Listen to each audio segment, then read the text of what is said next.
प्रिय भक्तों, जय श्री सीताराम। भक्तों, अपने चैनल में मैं आप सबका हार्दिक स्वागत करता हूं। मैं रजनीश द्विवेदी रामनगर जिला मैहर मध्य प्रदेश में रहता हूं। आपसे मेरा निवेदन है कि मेरे चैनल को आप सब्सक्राइब कर लीजिए और मेरे वीडियोज अधिक से अधिक लोगों को शेयर कीजिए। तो चलिए आज के टॉपिक पर अपन बात करते हैं। ये 10वें एपिसोड में जो पिछला अंक था वो पहला पार्ट था और उसमें मैंने श्री अजय कुमार शर्मा जी के प्रश्न का उत्तर देने की कोशिश की थी। तो उस पार्ट को आपने देख ही लिया होगा। तो अब देखते हैं अपन। उनका प्रश्न तो यही था कि कैसे सिद्ध हम कर सकते हैं कि जीव ब्रह्म है, जीव निराकार है। जीव ब्रह्म है, इसका मतलब जीव का वास्तविक स्वरूप ब्रह्म है, ये समझना चाहिए। जब हम लोग कहते हैं कि जीव ब्रह्म है तो जीव का वास्तविक स्वरूप ब्रह्म है, और चूंकि ब्रह्म निराकार है इसलिए जीव का वास्तविक स्वरूप निराकार है। इसको सिद्ध करने की कोशिश हम कर रहे हैं। पिछले पार्ट में भी हमने कुछ प्रमाण लिए थे। स्वामी दयानंद सरस्वती जी का जो लिखा हुआ धर्म ग्रंथ है सत्यार्थ प्रकाश, ये इस वक्त मेरे पास है। ये सत्यार्थ प्रकाश, और इससे हमने कुछ प्रमाण लिए थे। तो देखते हैं कुछ और बातें उन्होंने क्या लिखी हैं। हमने 7वें समुल्लास में पेज 136 में स्वामी दयानंद सरस्वती जी कहते हैं, ये हम बता चुके हैं। स्वामी दयानंद सरस्वती जी कहते हैं कि जीव उत्पन्न कभी ना हुआ, अनादि है। पिछले एपिसोड में मैंने इसको बताया था, ये मैं रिवीजन कर रहा हूं। तो इसको याद रखना है कि स्वामी दयानंद सरस्वती जी क्या कह रहे हैं, जीव उत्पन्न कभी ना हुआ और अनादि है। यानी जीव उत्पन्न नहीं हुआ है इसलिए जीव का नाश नहीं होगा। जीव अनादि है, हमेशा से है, अनादिकाल से है, अनंत काल से उसका अस्तित्व है, अनादिकाल से वो मायाबद्ध है। ये स्वामी दयानंद सरस्वती जी कह रहे हैं। फिर 9वां समुल्लास में पेज 170 में स्वामी दयानंद जी कहते हैं कि मुक्ति में जीव का लय होता तो मुक्ति का सुख कौन भोगता, ऐसा कह रहे हैं। प्रश्नकर्ता ने कहा कि मुक्ति में जीव का ब्रह्म में लय हो जाता है, ये प्रश्न था। ये इसको भी हम पिछले एपिसोड में पढ़ चुके हैं, बात कर चुके हैं। 9वां समुल्लास अपन पढ़ रहे थे। तो अगर जीव का लय होता है ब्रह्म में तो मुक्ति का सुख कौन भोगता है। तो जीव का लय जब ब्रह्म में हो जाएगा मुक्ति के समय, तो जीव का अस्तित्व समाप्त हो जाएगा। जीव तो ब्रह्म बन गया, और जब जीव ब्रह्म बन जाएगा तो फिर जीव तो ब्रह्म ही बन गया। अब ब्रह्म ही जो भी आनंद भोगेंगे, सुख भोगेंगे, जो भी भोगेंगे वो ब्रह्म ही भोगेंगे। जीव की स्वप्नावस्था तो समाप्त हो गई। तो जीव ब्रह्म जब बन गया, जीव का ब्रह्म में लय हो गया, तो फिर वो ब्रह्म ही सुख भोगेंगे। जीव ब्रह्म बनकर सुख भोगेगा। जीव खत्म हो गया, जीव का अस्तित्व खत्म हो गया। तो जीव अज्ञान की निद्रा से जागकर ब्रह्म बन गया, मुक्ति मिल गई, और ब्रह्म बन करके जीव सुख भोगेगा। यानी ब्रह्म ही सुख भोगेंगे तो ब्रह्म सुख भोगेंगे तो जीव ही सुख भोगेगा, क्योंकि जीव ब्रह्म बन गया।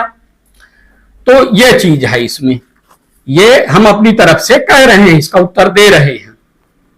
आगे कहते हैं दयानंद जी, जो जीव के नाश को ही मुक्ति समझते हैं वे तो महामूढ़ हैं। इसको हम पिछले एपिसोड में पढ़ चुके हैं। यानी जीव के नाश को अद्वैतवादी लोग मुक्ति समझते हैं ना। अद्वैतवादी कहते हैं अहम ब्रह्मास्मि, मैं ब्रह्म हूं। तो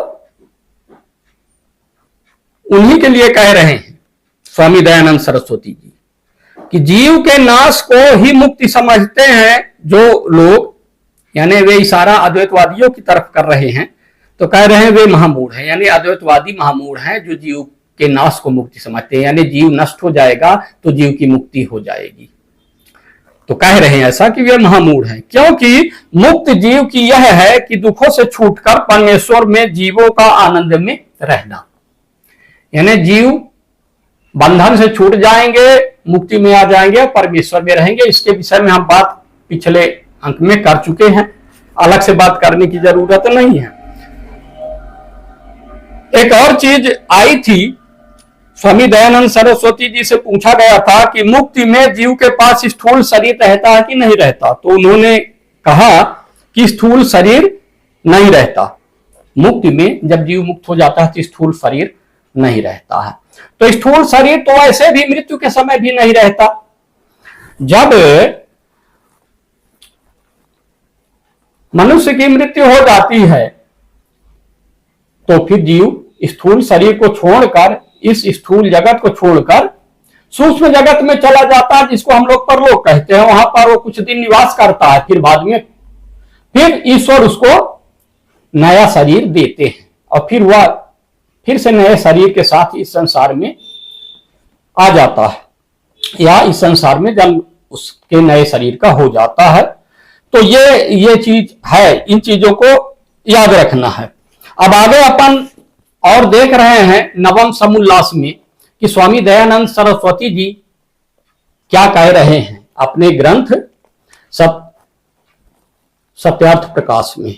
देखिए, प्रश्न पूछा जा रहा है। अब प्रश्न तो स्वामी दयानंद जी ही कर रहे हैं, उत्तर भी वही दे रहे हैं। वैसे प्रश्न जो है अद्वैतवादी कर रहा है, जिसके पास अद्वैत ज्ञान है, और द्वैतवादी जो है उत्तर दे रहे हैं। क्योंकि स्वामी दयानंद सरस्वती जी द्वैतवादी थे, इसलिए वे उत्तर द्वैतवाद के रूप में दे रहे हैं।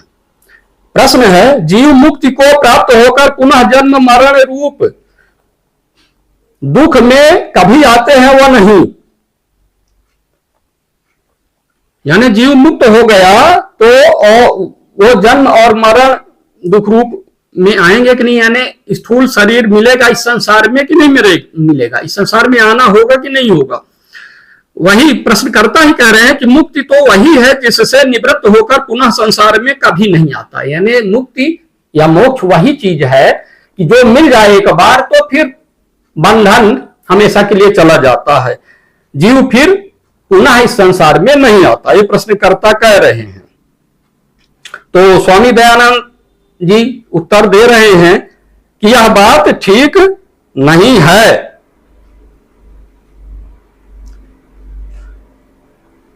ऐसा नहीं होता, जीव को इस संसार में आना पड़ता है।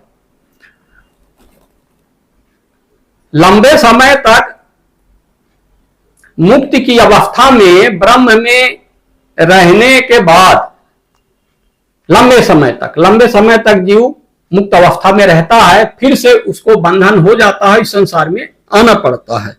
ऐसा दयानंद सरस्वती जी कह रहे हैं। जैसे इस समय बंध मुक्त जीव है वैसे ही सर्वदा रहते हैं। अत्यंत विच्छेद बंध मुक्ति का कभी नहीं होता। यानी बंधन जो है हमेशा के लिए नहीं जाता और मुक्ति हमेशा के लिए नहीं मिलती, ये इसका अर्थ है। किंतु बंध और मुक्ति सदा नहीं रहती। यानी कुछ जीव बंधन में रहते हैं तो कुछ मुक्त में रहते हैं। फिर मुक्त जीव बंधन में आ गए, संसार में आ गए, उनको शरीर मिल गया, और जो बंधन में थे वे मुक्त हो गए, वे मुक्तावस्था में चले गए स्थूल शरीर को छोड़कर। तो ये चलता रहता है, नए जीव नहीं बनते, नए जीवों का क्रिएशन नहीं होता। यानी जितने जीव हैं वो सब अनादिकाल से हैं, उन्हीं में बंधन मोक्ष चलता रहता है। जिनको बंधन है, मोक्ष मिल गया तो मुक्त अवस्था में रहे लंबे समय तक, फिर उनको इस संसार में पटक दिया जाता है, बंधन में आ जाते हैं। और जो बंधन में है मुक्त अवस्था में चले गए। तो इस प्रकार से यह क्रम चलता रहता है। तो प्रश्नकर्ता कहते हैं जो दुख का अत्यंत विक्षेप होता है वही मुक्ति कहलाती है, यानी दुख यदि हमेशा के लिए समाप्त हो जाए तो वही मुक्ति कहलाएगी, ऐसा हमारा मानना है। मोक्ष वही होता है जो सदा बना रहता है। प्रश्नकर्ता कह रहे हैं मोक्ष तो हमेशा के लिए होना चाहिए। फिर वो मोक्ष किस काम का कि थोड़ा लंबे समय के लिए भी मोक्ष हो, लेकिन होगा तो लिमिटेड पीरियड के लिए ही मोक्ष। तो ऐसे मोक्ष की हमें क्या आवश्यकता, हमें तो हमेशा के लिए मोक्ष चाहिए। मोक्ष का अर्थ ही है कि जो हमेशा के लिए मोक्ष हो, क्योंकि वेद ऐसा ही कहते हैं। वेद उपनिषद समस्त सनातन धर्म के जो ग्रंथ है वो यही कहते हैं कि मोक्ष हमेशा के लिए होता है। इस बारे में हम पहले बात कर चुके हैं।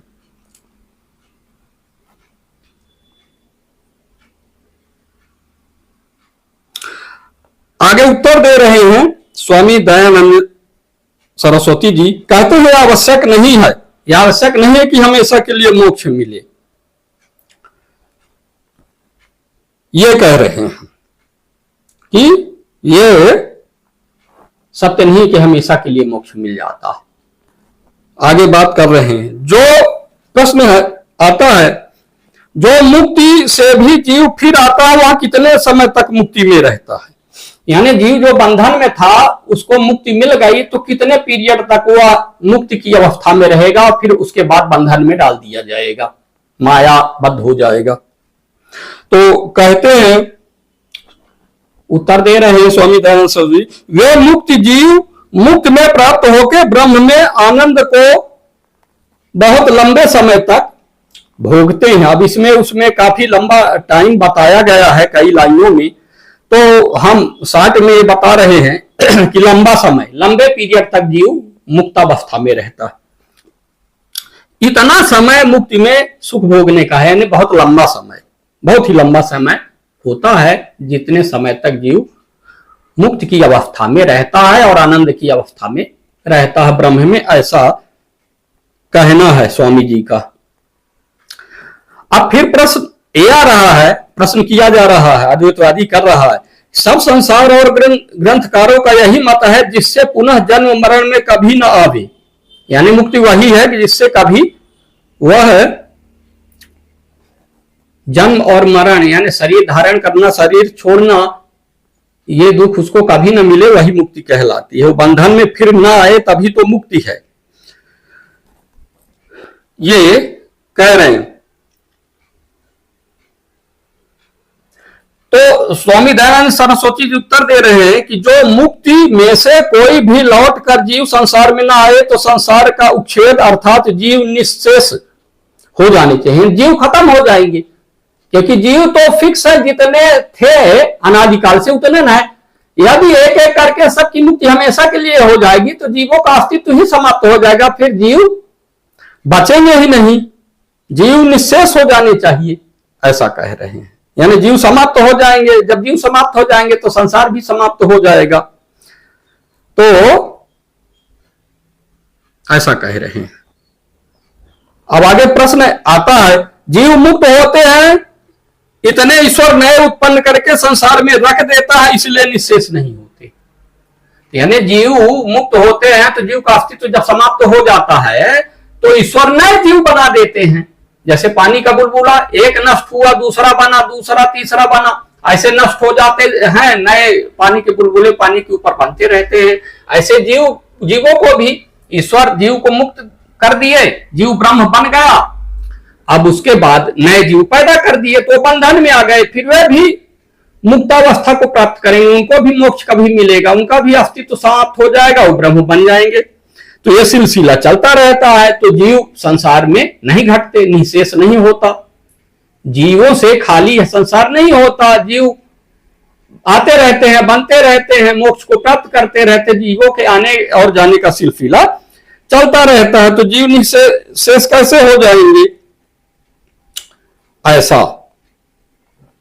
तो अब इसमें स्वामी जी कह रहे हैं, जो ऐसा होवे तो जीव अनित्य हो जाए, क्योंकि जिसकी उत्पत्ति होती है उसका नाश होता है।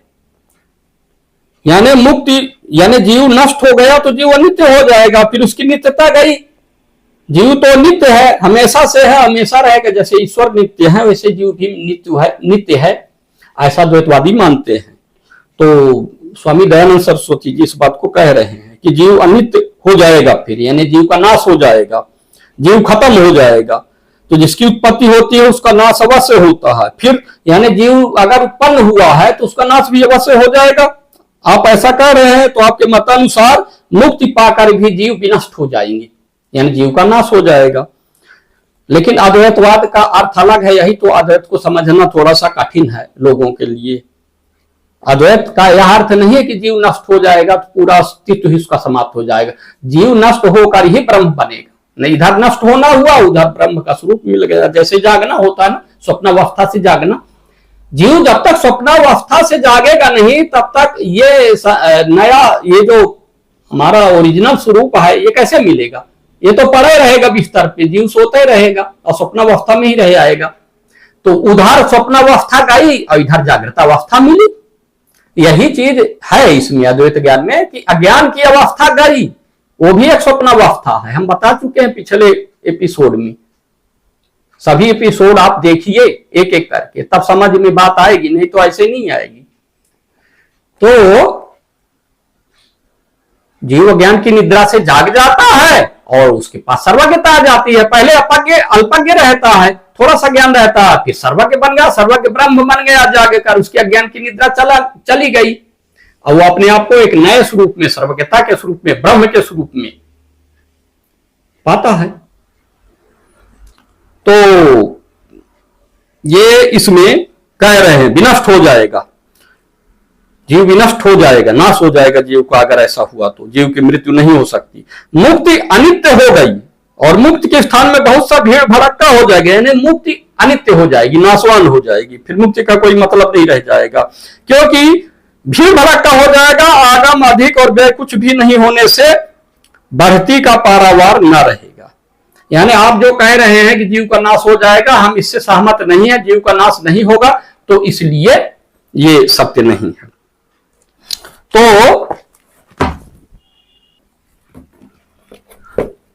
अब आगे देखिए, प्रश्न पूछा जा रहा, मुक्ति में परमेश्वर में जीव मिल जाता है, वह पृथक रहता है। मुक्ति में क्या होता है? जीव परमेश्वर में मिल जाता है या उससे अलग रहता है, यानी जीव का लय हो जाता है परमेश्वर में, या कि लय न होकर जीव अलग रहता है, ये प्रश्न पूछा जा रहा है। तो उत्तर दिया जा रहा है, स्वामी जी कह रहे हैं पृथक रहता है, जीव का लय ब्रह्म में नहीं होता मुक्ति के समय, बल्कि जीव अलग ही रहता है। क्योंकि जो मिल जाए तो मुक्ति का सुख कौन भोगे? फिर यही बात आ गई, मुक्ति का सुख कौन भोगे? अरे मुक्ति का सुख ब्रह्म भोगेंगे, और कौन भोगेगा? जीव ब्रह्म बन गया तो अब जीव कहां रह गया? तो ब्रह्म बन गया, तो ब्रह्म बनकर जीव सुख भोगेगा। जब ब्रह्म से अलग नहीं, ब्रह्म में लय हो गया तो जीव तो ब्रह्म बन गया, तो वही सुख भोगेगा। ये इसका उत्तर है, मैं कह रहा हूं ये उत्तर है। और मुक्ति के जितने साधन है वे सब निष्फल हो जाएंगे, ये स्वामी जी कह रहे हैं। मुक्ति के जो सब साधन है व्यर्थ हो जाएंगे। फिर क्यों कोई मुक्ति के लिए प्रयास करेगा? इतनी प्रयास जीव करे, मेहनत करे, वैराग्य को धारण करे, विषय भोगों को छोड़े, भगवान की भक्ति करे, और फिर उसके बाद उसका नाश हो जाए, उसका अस्तित्व ही समाप्त हो जाए। तो ऐसा कह रहे हैं कि मुक्ति के सारे जो साधन है वो सब निष्फल हो जाएंगे। ऐसे में वह मुक्ति तो नहीं, किंतु जीव का प्रलय जानना चाहिए। यानी वो मुक्ति नहीं है, जीव का नाश है, जीव नष्ट हो गया, पूरी तरह से समाप्त हो गया, उसका अस्तित्व ही समाप्त हो गया, मुक्ति नहीं कहलाई। तो ये जो है अद्वैतवादियों का जो सिद्धांत है अहम ब्रह्मास्मि, ये ठीक नहीं है। जीव का लय ब्रह्म में नहीं होता, जीव मुक्तावस्था में अलग ही रहता है, जीव अनादिकाल से है। ये यहां पर ये नवम समुल्लास में स्वामी जी कह रहे हैं। तो ये हमने स्वामी दयानंद सरस्वती जी के विचार ये सत्यार्थ प्रकाश से आपको बताएं। अब इसका कंक्लूजन और रिजल्ट जो एनालिसिस है उसको हम अगले अपने पार्ट में लेंगे, क्योंकि ये पार्ट लंबा हो गया है। तो आप लोग जरूर अगले एपिसोड को देखिएगा। हम उसमें रिजल्ट के बारे में बात करेंगे, इस बात को सिद्ध करेंगे कि कैसे जीव ब्रह्म है, क्योंकि प्रमाण हमने सब ले लिए, पढ़ लिए, देख लिए। तो आप लोग स्वस्थ रहें, प्रसन्नचित्त रहें, ज्ञानवान बने। इन्हीं शुभ भावनाओं के साथ जय श्री राम, जय श्री कृष्ण।